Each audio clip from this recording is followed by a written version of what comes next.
we are going to contest that immediately. We think the state of Florida has standing to do it, and we also know businesses that we're going to work with to contest it. It's interesting with OSHA, and I didn't realize this until this became an issue, you actually can go straight to the Federal Court of Appeals. That's the way they do it. So you'll see cases in the 11th Circuit here in the Southeast. I reckon Texas will go into the 5th Circuit, and I think that the mandate is going to lose in court. I also think that we have a responsibility at the state level to do whatever we need to do legislatively to be able to protect Floridians from mandates that could result in them losing their jobs. We have to protect the jobs of Floridians. We helped out the folks in Gainesville. They were going to fire some of the police officers, some of the utility workers, some of these people who had been on the front lines of helping our communities for the last year and a half doing their job. Then all of a sudden, you're going to tell them that they lose their job unless they too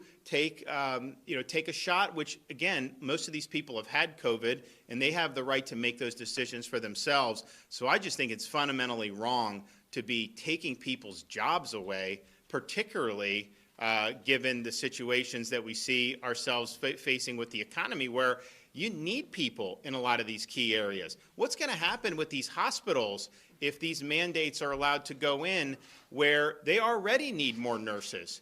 So what, you're going to end up doing this? And if even a small fraction of those nurses decide to go somewhere else or to leave, man, you're going to have huge, huge problems. Now, fortunately, our hospitalizations have been going down so dramatically that we're in good shape. But these others, the northern states, they're all rising, and they're likely to face similar wave that we saw this summer. So that's just the reality. It's not good policy.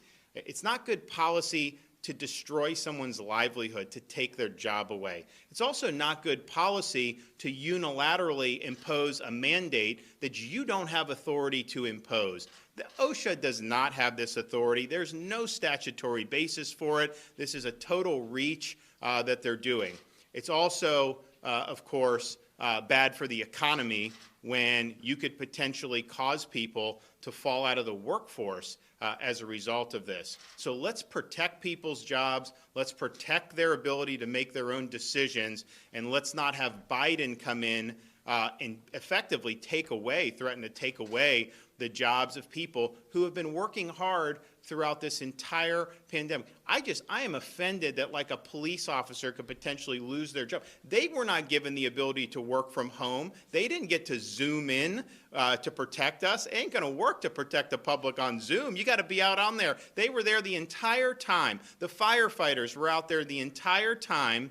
And if someone had COVID, they'd have to go and expose themselves. For months and months and months this has been going on. And again, most of these people have already gone through it and have natural protection. So let's just be real here. And I think it's a huge overreach. So 100% in court.